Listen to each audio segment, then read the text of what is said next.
Tá acabando The Handmaid's Tale. A gente tá falando isso tem muito tempo. Fala um pra acabar. Falta um pra acabar. O pessoal lá de Gilead já assistiu o 13º episódio. Teve a exibição pra eles. Muito fácil, assim. Quando eu vi o nome desse episódio, Sacrifício, eu pensei, não vai dar certo. Vai acontecer alguma coisa muito ruim. E aconteceu. Antes de começar a nossa análise, eu quero convidar vocês para irem lá no nosso Instagram, acompanhar o conteúdo que a gente está fazendo por lá também, nos stories, no feed, para acompanhar os bastidores, para vocês também darem sugestões pra gente do que falar aqui no canal. Estamos esperando vocês lá.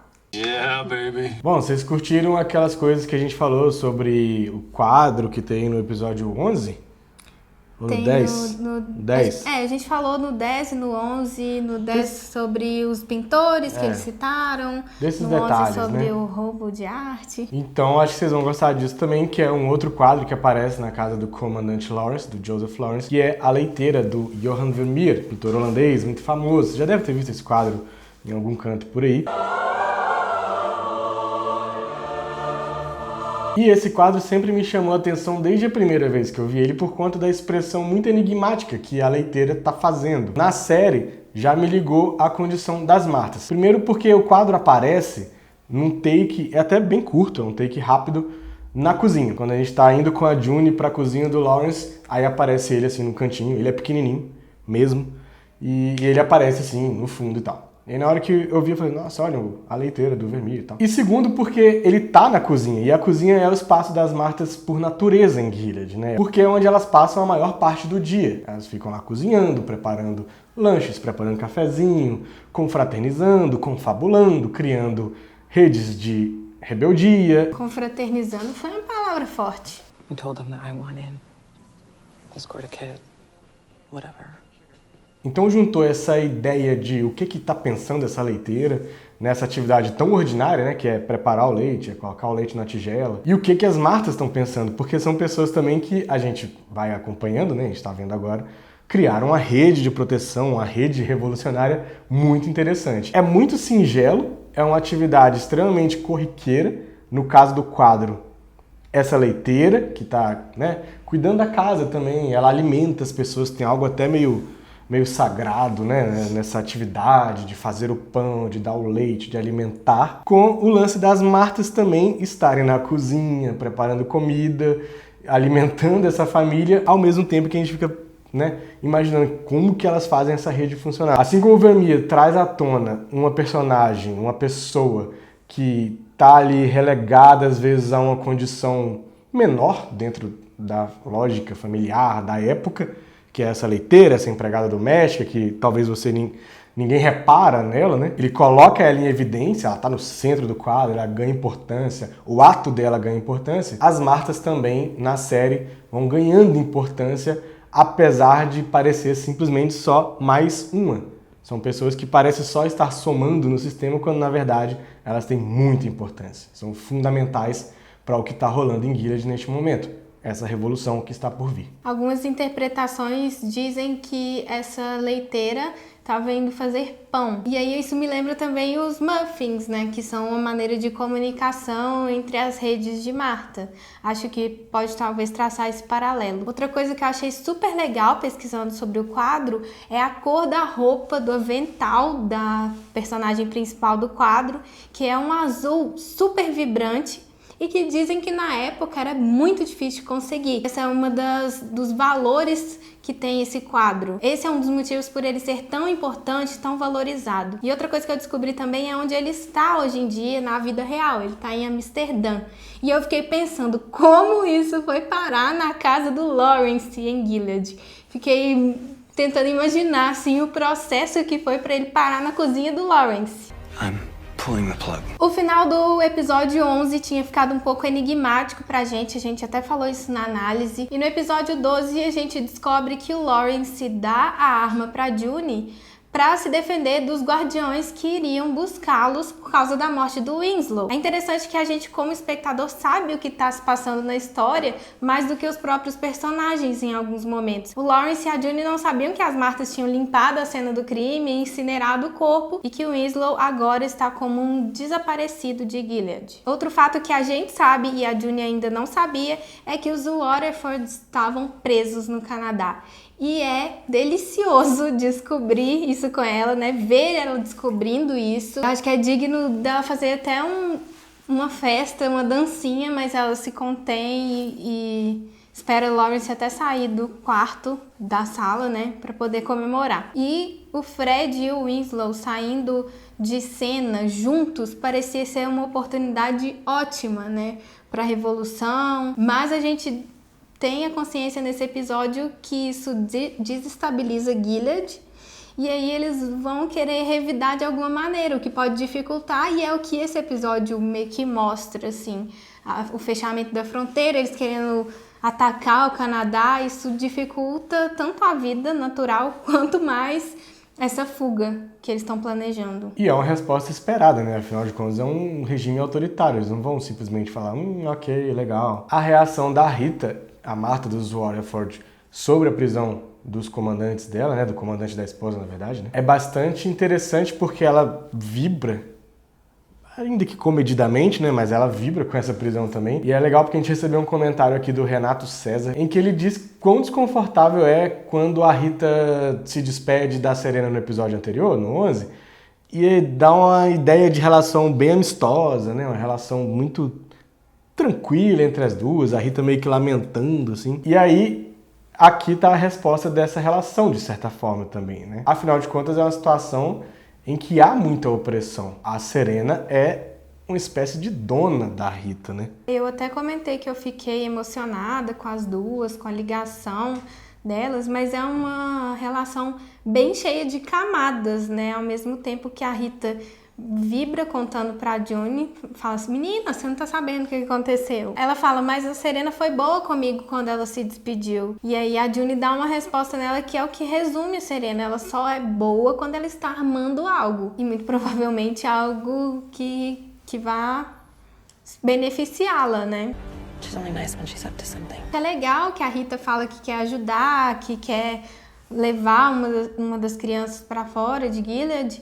E aí tem um momento que eu achei o mais lindo do episódio e eu me emocionei de verdade, que é quando elas dão uma mãozinha assim. Já tinha no promo esse momento, mas eu achei super poderoso. Tamo juntas, vamos lá, ser minha sister. Enquanto isso, no Canadá, Serena e Fred em instalações muito luxuosas. Que prisão, hein, Canadá? Que é isso? A gente é quase onisciente do que tá acontecendo e os personagens ainda vão descobrindo na nossa frente. O Fred não sabia que era a Serena que tinha feito um acordo. E ele descobre que ela tinha feito esse acordo com a frase que ela fala, eu vou ficar bem. Cuida de você. Foi muito uma comunicação de casal, uma comunicação boa mesmo. Não entendo muito essa parte dela ter entrado sozinha na sala para conversar com ele. Ele sendo uma pessoa violenta, um estuprador, assassino, que escraviza pessoas. E foi um pouco estranho ele pegar no pescoço dela e ninguém entrou. É estranho porque são dois cúmplices, eles são cúmplices no sistema de Gilead. E aí deixar os dois sozinhos ali e tal, eles podiam confabular uma história, por exemplo, enfim. Aí já é imaginação, né? Mas é esquisito mesmo, né? Essa cena, na cadeia acontecem muitas coisas. Não sei nem se pode chamar de cadeia aquilo, né? Como chama? Nesse centro custódia. de recepção de criminosos de guerra, lindo. Custódia, né? Parece um hotel, inclusive. Acontece muita coisa estranha. Por exemplo, o que o Luke foi cheirar lá? O que a Moira foi entregar a bebê pessoalmente pra Serena? Precisava? Não, é uma coisa que eu achei só pro roteiro andar assim, e a gente tem uns momentos de confronto, né? A situação da Moira com a Serena é sensacional, o diálogo é muito massa. Não é muito explicado o que levou eles até lá, porque a Moira tá, eu não sei o que a gente tá fazendo aqui, não tava muito afim de estar ali não. O Luke parece que queria ter o confronto mesmo com o Fred. Mas a Moira não tá nem um pouco satisfeita, apesar do confronto dela ser muito mais da hora. Ela desabafa, né? Um dos poucos momentos de alívio que a gente tem em Handmaid's, quando ela solta tudo, fala pra Serena que ela mudou a roupa e não virou outra pessoa, não. Ela é a mesma pessoa de Gilead e fala as verdades pra ela. E a Moira sai falando, a verdadeira traidora de gênero é você. O que é super poderoso, porque as pessoas LGBT em Gilead são mortas. Thank you so much for bringing Nicole. June's daughter. Até tem uma questão sobre esse termo, traidor de gênero, que muitas pessoas falaram que estava equivocado, porque a homossexualidade tem a ver com sexualidade e não com gênero. Mas eu imagino que eles nomearam, que a Margaret Atwood nomeou traidores de gênero porque a pessoa está numa caixa de gênero, mulher tem que estar com homem. Então ela está traindo o gênero que ela nasceu. Sexualidade, então, eu acho que nem passa perto de Gilead, né? E aí ela revidar falando que você é quem traiu as mulheres, você é quem tá prejudicando vidas de mulheres com esse sistema que você ajudou a criar, com esse sistema que você apoiava. Você é quem está traindo o gênero feminino. E aí a gente tem a briguinha de espada do Fred com o Luke, que assim, eu fiquei imaginando se não foi colocado propositalmente pra mostrar quão ridículo foi. E eu prefiro me agarrar a essa teoria, porque foi ridículo. Não sei se pensou naquilo de uma forma muito séria. Fica um acusando a esposa do outro de ter sacaneado um e o outro, e aí no final o Luke dá aquele soco que beleza e tal. Nossa, bateu no Fred. Mas, pô, na moral, velho, que... Tipo, briguinha de homem, sabe? Briga de o macho. clássico, trocaram o bar por uma prisão, foi isso. Eu lembrei da briga do Clegane Ball que teve em Game of Thrones, que foi tipo assim... Não serve pra nada. Resolver conta homem, resolvendo conta de masculinidade um com o outro. E outra coisa, não é sobre vocês não, queridos. Gilead's changed her. I've changed her. E aí tem o Mark Tuello, né, que a gente... Go Mark Tuello. E ele tá, assim, tratando o Fred e a Serena com mordomia. Só pra te trazer uma pizza, que a comida daqui não é boa. Serena, Toma né? aqui. O Fred não deu pizza, não. Não, mas ele deu regalias. Pra Serena, eu acho realmente um exagero, assim. Ele leva jornais pra ela. Ai, quero saber sua opinião sobre o que saiu. Eu acho que talvez ele esteja adulando ela pra conseguir mais informação, pra conseguir algo mais. Inclusive, essa parte que ele leva o jornal pra ela, eu só gostei porque agora ela pode ler. O Marco Tuello, pra mim, inclusive, tem a ver com o que a gente perguntou no vídeo passado. Semana passada mesmo. Que tem perdão? Ou dá pra gente, pelo menos, compreender e... Pô, beleza, vamos te dar uma segunda chance e tal. Tem gente que falou que absolutamente não. Tipo, é uma pessoa que merece ficar presa o resto da vida. Eu gostaria que ela ficasse presa também. Uma punição muito massa pra Serena seria ela ficar presa no Canadá o resto da vida e ter essas visitas guiadas, né? Tipo, você vai ter 1 hora pra ver sua filha na semana. Ai... Uma punição pra ela, mas aí também, coitado da neném, não tem nem a ver com isso, né? Seria péssimo pra ela. Mas assim, pra Serena, pra ter essa coisa de controlar, sabe?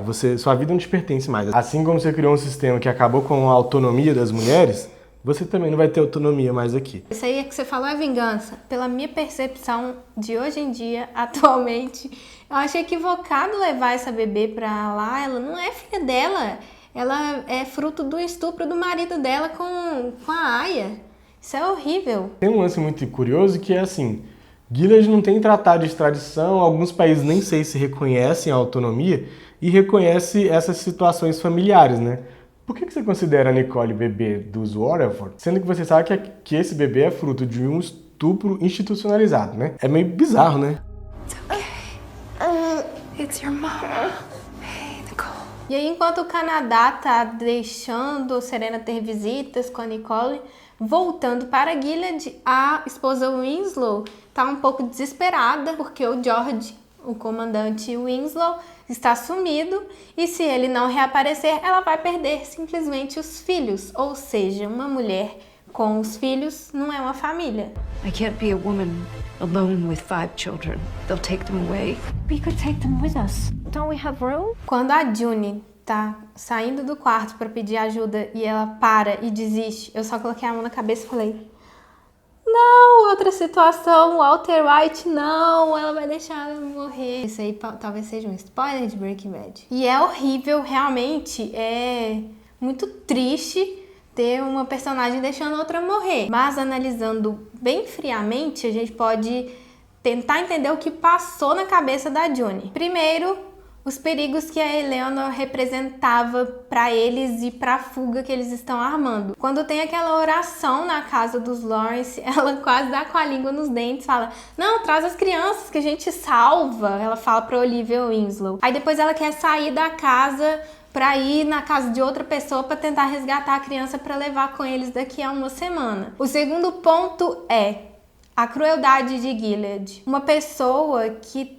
tenta um suicídio, dá para imaginar o que pode acontecer com ela em Gilead. Acabar num muro, ser mandado para as colônias, que é o mínimo, né? Porque para alguns preceitos religiosos que a gente conhece, que tem mais contato, é condenação ao inferno. E o terceiro ponto é o nome do episódio. É o sacrifício que a Eleanor fez para salvar a situação deles, né? Involuntário. Não sei se foi tão involuntário. Quando o Lawrence chega em casa e conversa com a June antes do enterro, ele fala: eu consegui que não fechassem as fronteiras do Canadá. Não vão dizer não para um homem de luto. Eu não sei o que pode ter passado na cabeça da Eleanor.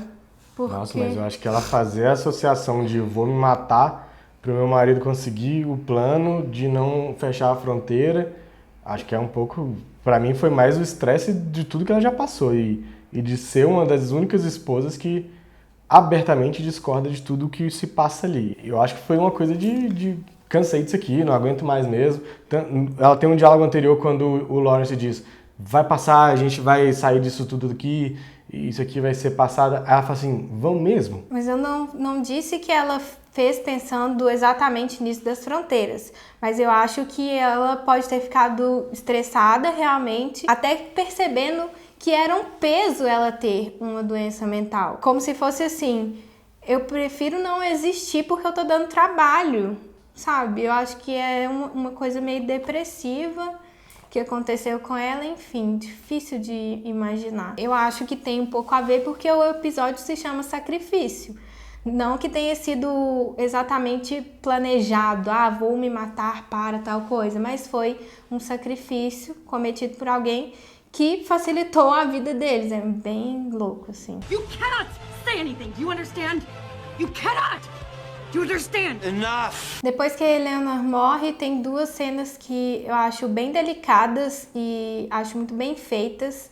A primeira é quando a June deita na cama e tem uma passagem de tempo, uma passagem rápida de tempo, e a gente acompanha o nascer do sol. Ela fica a noite inteira acordada depois de presenciar aquilo ali. E o segundo momento é o funeral, mas propriamente depois do funeral, quando as pessoas vão embora e a June chega para ficar do lado do Lawrence. E nesse momento ela espelha os movimentos dela no Lawrence. Eu tô tentando muito entender o significado disso, mas eu acho que é como se fosse os dois ali, agora são só os dois e eles vão ter que trabalhar juntos. Apesar dela saber uma informação muito terrível, que se ele soubesse daria bem ruim para ela, que ela teve a oportunidade de salvar o amor da vida dele e ela não salvou. E tenho minhas dúvidas se o Lawrence vai querer sair de Gilead agora, porque eu acho que o grande incentivo dele para deixar aquilo lá e resolver a vida em outro lugar era a Eleanor. Agora que não tem ela, acho que ele vai querer ficar ali para retomar um pouco de poder, talvez continuar esse trabalho que ele tinha ali de tirar algumas pessoas, enfim. Eu acho que o Lawrence vai morrer, até porque a esposa dele morreu e por ela ser a única coisa que ligava ele ainda a Gilead. Principalmente a noção de que aquilo tudo tá muito errado, muito ruim, que ele vai, de certa forma, desenvolvendo essa consciência, né? Ele já era um comandante diferente, que tinha lá as suas excentricidades, não levava em consideração todos os ritos, todos os dogmas de Gilead, e quando a June chega e começa a mostrar o tanto que aquilo faz mal para Eleanor, ele abandona, tanto que vai ajudar ela e tal. Então eu acho que ele deve morrer, eu acho. Sobre a June, acho a personagem dela tá cada vez mais difícil de entender, assim, mais cheia de camadas e complexidade, porque ela foi responsável nessa temporada por um tanto de morte, né? Tem a Martha que cuidava da Hannah, tem a Of Matthew, né? A Natalie, tem o Winslow e agora a Eleanor na conta dela. Eu vi o promo e fiquei com a sensação ótima e péssima. Tô achando que ela que... Não vou falar isso, senão as pessoas vão me chamar de doida, que fala que acho que ela pode morrer. Eu falo. Eu tenho a ligeira impressão de que a June também vai morrer, e eu acho que faria muito sentido de transformar ela numa espécie de mártir, numa espécie de heroína. Não necessariamente no 13º, mas talvez encaminhar ali. Pra mim faria sentido, bastante sentido a morte dela.